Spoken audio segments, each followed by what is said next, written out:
Thank you 2024 at Happy New Year sa ating lahat!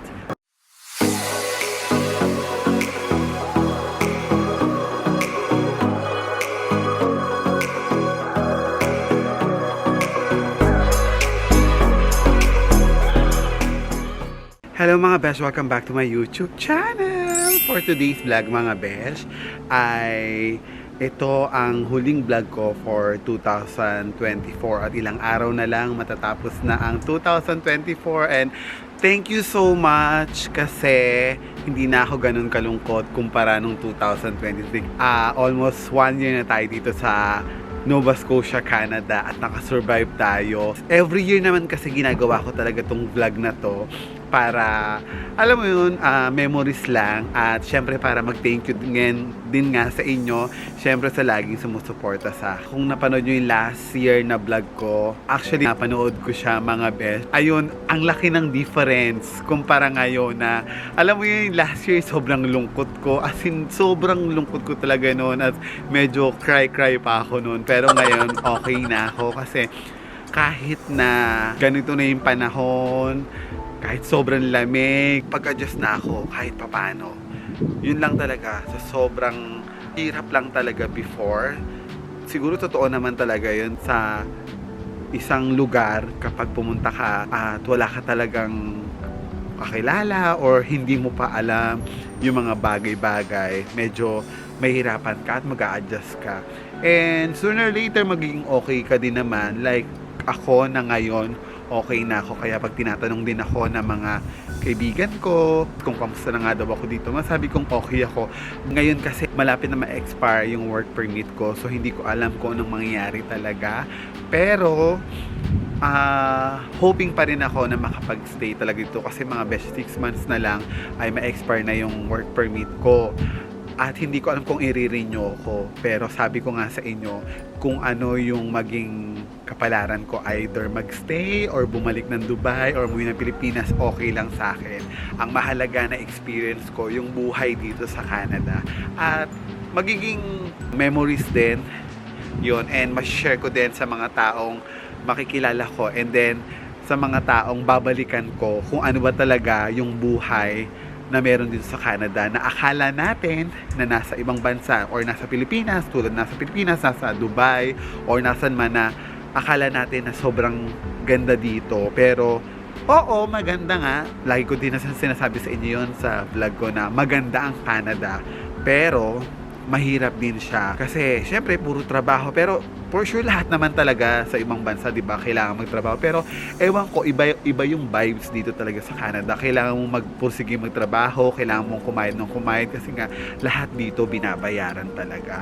Thank you 2024 kasi masaya na ako.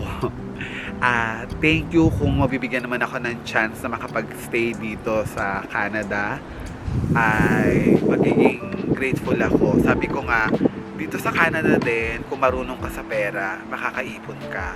At dito ay malaki ang pera. At kung magaling ka sa pera, sa pinagtatrabaho mo, kasi ako, ganun yung nasabi ko sa family ko, mas nakakaipon ako dito kasi nga hindi naman ako palagastos. At the same time, wala ka namang pupuntahan dahil nga nandito tayo sa province of Nova Scotia. Ang pwede mo lang gastusan dito is yung pagkain. Siguro pag bili ng damit, pero madalang din naman ako bumili ng damit. Okay na ako sa ukay-ukay. Nasa tao din naman talaga yon kung paano niya i-handle yung mga expenses niya or kung paano niya dadalhin lahat na pwede mong masabing hindi ka gagastos. Imagine niyo ngayon mag-aalas 5 na, pero tignan nyo, ang lungkot, di ba? Pero sanay naman na ako. Ayun, ngayon kakatapos lang ng aming pasalamat. Grabe, sobrang biyaya talaga. At naniniwala din ako na lahat ng panata ko, inilalaan ko na lang sa Ama. Kung ano man ang pagkaloob niya, ay tatanggapin ko. At syempre, kahit yung mga kapatid, yan, sila Kalin, sila Jen, na talagang gusto nila mag-stay talaga ako dito. And sabi ko naman kung ano ang ipagkaloob sa akin ng Ama. At syempre, araw-araw ko naman pinapanata yun na kung talagang para dito ako, mag-i-stay ako dito, or kung ano ibibigay ng Ama, ay tatanggapin ko siya. At syempre, medyo marami na rin tayo nagawang vlogs dito sa Canada, ayan, and experience na natin yung apat na weather dito mga besh, yung summer, winter, and spring, and fall or yung autumn. Kahit mahirap yung trabaho ko, masaya pa rin ako kasi yun naman ang lagi ko din sinasabi na pag napapagod ako, lagi kong pinapanalangin na sabi ko, Ama, iparamdam niyo sa akin na yung mahigpit yung yakap. Tuloy-tuloy lang din ako sa pagtupad. Yun naman yung natutuwa ako kasi talagang, alam mo yung kahit sobrang pagod ko, pinagtatalagahan mo yung tungkulin mo sa iglesia. Hindi mo mararamdaman na yung lahat. And alam din yan kasama ko kung ano din yung sakripisyong ginagawa ko. And syempre, alam din ng Ama naman yan kung paano ako nagsasakripisyo dito sa bansang ito. Kaya ayun, di ba? Ang drama-drama ko na. At ayun nga, syempre, happy New Year sa ating lahat. Sa lahat ng mga tao na nakasama ko noon hanggang ngayon. Maraming salamat kasi hindi nyo pa rin ako nakakalimutan, and miss na miss ko na kayo, yung mga nasa Pilipinas, yung mga nasa Dubai, of course yung family ko, pero kasi dito ang bilis naman ng communications through messenger lang, lagi kami naman nag-uusap, lagi kami nag-update, pero syempre iba pa rin talagang magkakasama kayo. And syempre namimiss ko nang kumain sa Pilipinas, kaya sabi ko if ever na magkakaroon ako ng chance na ma-extend yung work permit ko, baka umuwi ako next year para magbakasyon. Baka lang naman, hindi natin lang kasi ang mahal na pamasahe dito mga bet. Para sa akin, ang 2024 sa akin ngayon ay super grateful ako kasi napagdaanan ko lahat ng mga pagsubok at naging matatag talaga ako, at masasabi ko na talagang nag-guide ako lagi. Gusto ko lang magpasalamat sa inyo sa walang sawang pagsuporta nyo lagi sa akin. At sabi ko nga sa inyo, ito na yung huling vlog ko for 2024. And sana, sa pagpasok ng bagong taon, sipagan naman akong mag-upload ng vlog or mag-isip ng content. And sana next year ay may magandang blessings na dumating.